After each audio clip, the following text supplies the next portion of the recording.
Finalmente, torcedor, depois de 44 rodadas, o Vasco está no G4 da Série B do Campeonato Brasileiro. Uma vitória importantíssima contra a equipe do Bahia. Um jogo que, é claro, o Vasco não apresentou um bom futebol, mas venceu. O final que importa, 3 pontos para a conta. O Vasco atualmente é o 4º colocado da competição e, é claro, a gente vai falar tudo sobre essa partida. Você pode se perguntar, e eu inclusive me pergunto, eu gosto do trabalho do Zé Ricardo? Não. Eu gosto do time do Zé Ricardo? Não. Eu gosto do estilo de jogo do Zé Ricardo? Também não. Mas eu gosto do que hoje o Zé Ricardo faz no Vasco da Gama. Um time que o torcedor vascaíno não vê há muito tempo. Um time com raça, um time com vontade, um time que quer vencer a partida. E hoje, mais uma vez, diante do Bahia em São Januário, o Vasco mostrou isso. Vontade de vencer. Não havia um jogador do Vasco que estava dentro do campo que não tivesse essa vontade de sair com os 3 pontos.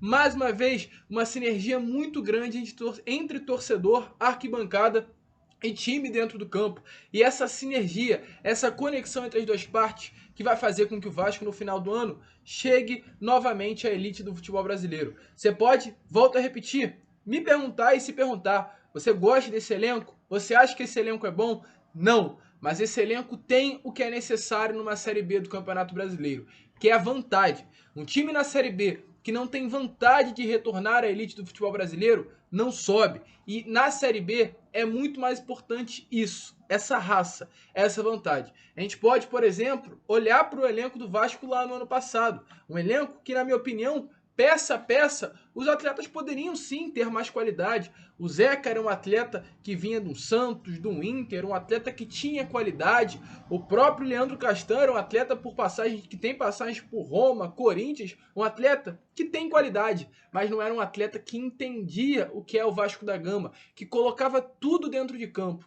E hoje, os nossos jogadores podem não ter essa qualidade que eu tô falando, qualidade essa, que a gente vê um pouco no Nenê, mesmo tendo 40 anos, uma idade avançada, ainda tem essa qualidade. Qualidade essa que o Palácios tem quando entra. Nem todos têm essa diferença, mas os que não têm, eles realmente colocam raça, colocam vontade, colocam intensidade.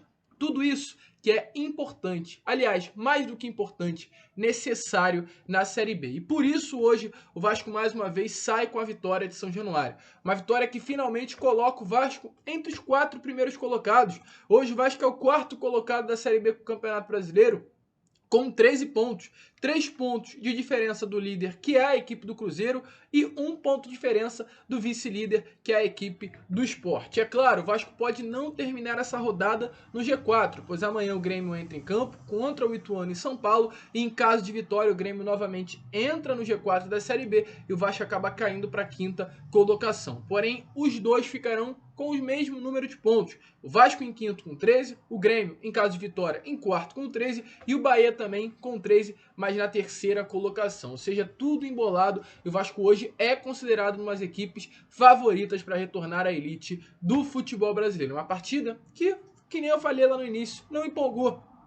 Um Vasco que não tem mostrado absolutamente nada. Novamente na primeira etapa, um Vasco mal dentro de campo, mal taticamente, saía muito bem nos contra-ataques, essa é a realidade. Quando conseguia encaixar algumas jogadas, chegava, com força ali no setor defensivo do Bahia e no setor ofensivo, é claro, do próprio Vasco da Gama, mas no final de tudo terminou a partida com 8 finalizações, pelo menos a primeira etapa, com 8 finalizações para o Bahia e apenas 2 para o Vasco, sendo uma dessas 2 finalizações a do gol. Ou seja, o Vasco não levou tanto perigo ao sistema defensivo da equipe do Bahia, não conseguia chegar com tanta efetividade, mas mesmo assim, durante alguns momentos do primeiro tempo, o Vasco conseguia ser melhor do que a equipe do Bahia, que não fez um bom jogo nesta tarde de domingo em São Januário. Voltou para o segundo tempo, voltou inclusive melhor do que o Vasco, realmente tomando ações conta das ações ofensivas da partida, até pela necessidade de fazer o gol, partiu para cima, empurrou o Vasco para o sistema defensivo,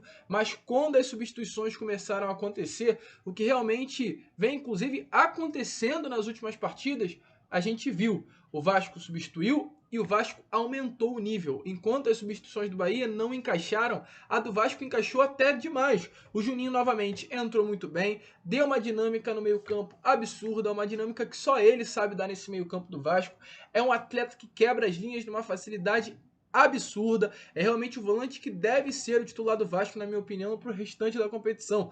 Acredito, inclusive, que ele ainda não é, porque vem de uma lesão.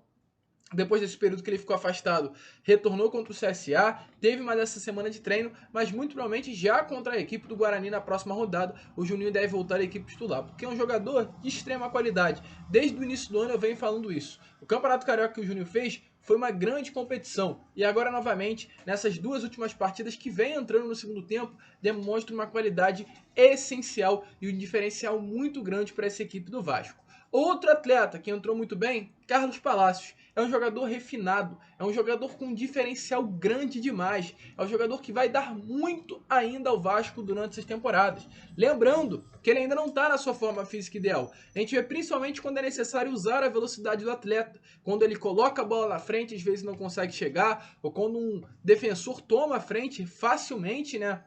No caso do Palácio, tudo isso a gente vê que ele ainda não está na sua forma física ideal e longe disso. Tanto que entra ali faltando 20, 25 minutos para acabar a partida.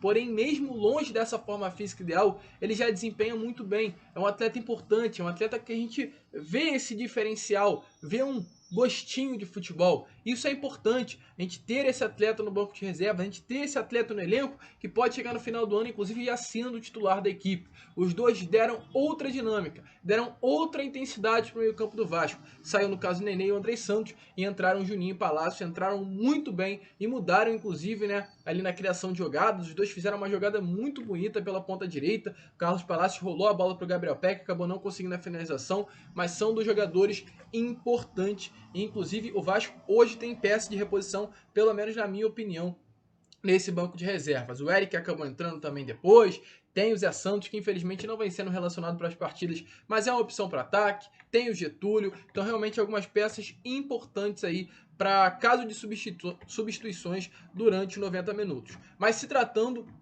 da equipe principal, do time titular. Volto a repetir o que eu venho falando nos meus últimos vídeos. O Nenê novamente iniciou a partida como titular, mas para mim não tem mais condições do Nenê ser titular do Vasco na Série B do Campeonato Brasileiro. A Série B é uma competição que necessita de muita intensidade. É uma competição que, como eu falei lá no início, às vezes você não vai conseguir ganhar na tática, na técnica, numa jogada diferente, mas vai conseguir ganhar na raça. Como o Vasco ganhou hoje contra o Bahia e ganhou também no último final de semana contra a equipe do CSA. Infelizmente, essa raça, essa intensidade, o Nenê não consegue mais entregar, devido à idade avançada. Então eu acho que o Nenê não tem mais condições de ser o titular da equipe. Por enquanto, Carlos Palácio ainda não consegue desenvolver o seu estado físico principal, tudo bem. Mas quando o Carlos Palácio conseguir desenvolver, dificilmente o Nenê vai continuar estando presente entre os 11 iniciais do Gigante da Colina. Mas é um atleta que tem esse diferencial, mas infelizmente a ausência de intensidade acaba dificultando. Inclusive levou o terceiro amarelo, ele e o Yuri Lara estão de fora da próxima partida contra o Guarani em Manaus.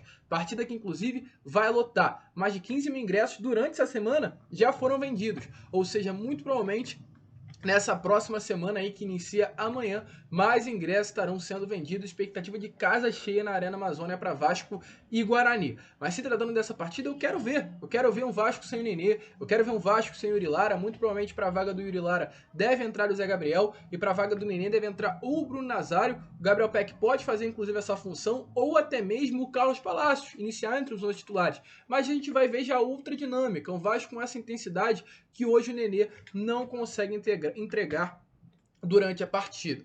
Com relação aos 11 iniciais também, além do Nenê, gostei muito da partida do Edmar. Muitas pessoas condenam, criticam, mas o Edmar é um lateral que para mim está começando a tomar conta da lateral esquerda. É o lateral seguro defensivamente, realmente, com relação ao setor ofensivo, falta muito, é ausente, mas para a Série B é um atleta que hoje é mais importante que o Riquelme. Não tem necessidade de a gente ter essa pressa para colocar o Riquelme entre os 11 titulares.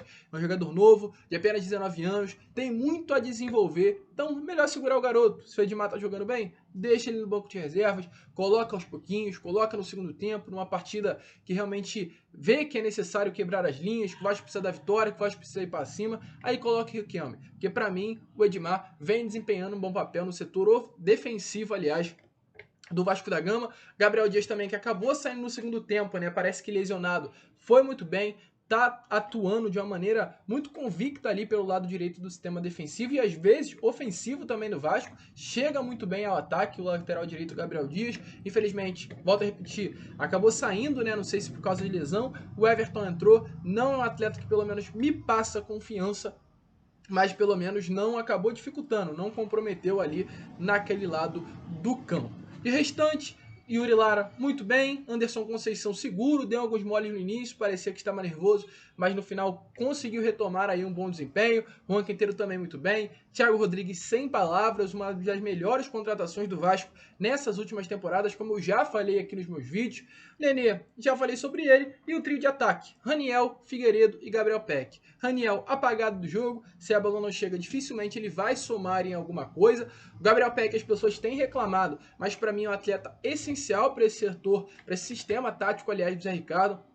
Um atleta que para o sistema ofensivo pode não ajudar, como o torcedor vascaíno quer, mas para o sistema defensivo é essencial. Marca, ajuda na puxada de contra-ataques, é um atleta rápido e no final do segundo tempo, né, mesmo com o time cansado, ele ainda tinha um gásinho ali para entregar e fazer com que o Vasco chegasse com uma maior efetividade nos contra-ataques. É um jogador que ainda tem que desenvolver muito, de fato. Longe de ser o Gabriel Peck, o torcedor vascaíno esperou, devido à grande atuação que teve durante o Campeonato Carioca, mas é um atleta importante para esse sistema do Zé Ricardo. E com relação ao Figueiredo, sem palavras. Um golaço, uma das únicas finalizações que o Vasco deu no primeiro tempo, sendo gol. Um golaço, um atleta que é craque, um atleta que vai render muito para o Vasco e ainda joga fora de sua posição. Figueiredo é 9, Figueiredo é centroavante, Figueiredo era para estar na posição do Raniel. Porém, mesmo assim, ele vem desempenhando um excelente papel na ponta direita do campo. Imagina se atuasse pela sua posição de origem. Um atleta importante demais que vai ajudar muito o Vasco nessa temporada. Tudo que eu falei lá no início, de raça, vontade, intensidade, o Figueiredo consegue entregar dentro de campo. Mas para mim, claro, graças ao Figueiredo, como eu coloquei aí, graças ao torcedor, né? Figueiredo foi importante, mas como eu coloquei no início do meu vídeo, graças ao torcedor, hoje o Vasco consegue sair de São Januário com mais 3 pontos. Se seguir nessa sinergia de em casa vencer por 1-0, 2-1, 3-2, um placar apertado que seja, mas junto com o torcedor, tenho certeza que no final do ano esse acesso vem. Não foi uma boa partida, não vou ficar me iludindo, não foi um bom jogo do Vasco, mas foi uma partida que a gente viu raça, vontade e principalmente essa sinergia entre torcedor, entre arquibancada e campo. E com isso, o Vasco no final do ano consegue retornar à elite do futebol brasileiro. Mas 3 pontos, são 7 partidas, 3 vitórias e 4 empates, e o Vasco segue sendo o único invicto da Série B do Campeonato Brasileiro. Rapaziada, esse foi o vídeo, esse foi o pós-jogo. Se você curtiu, se inscreva, deixe seu like. Lembrando, nessa próxima semana, quinta-feira, tem Vasco e Guarani pelo Campeonato Brasileiro, uma partida importante, decisiva, para que o Vasco possa entrar de vez no G4 da competição e de lá não sair mais. Grande abraço a todos, vamos que vamos, fiquem com Deus e, é claro, saudações vascaínas e sempre aqui é Vasco!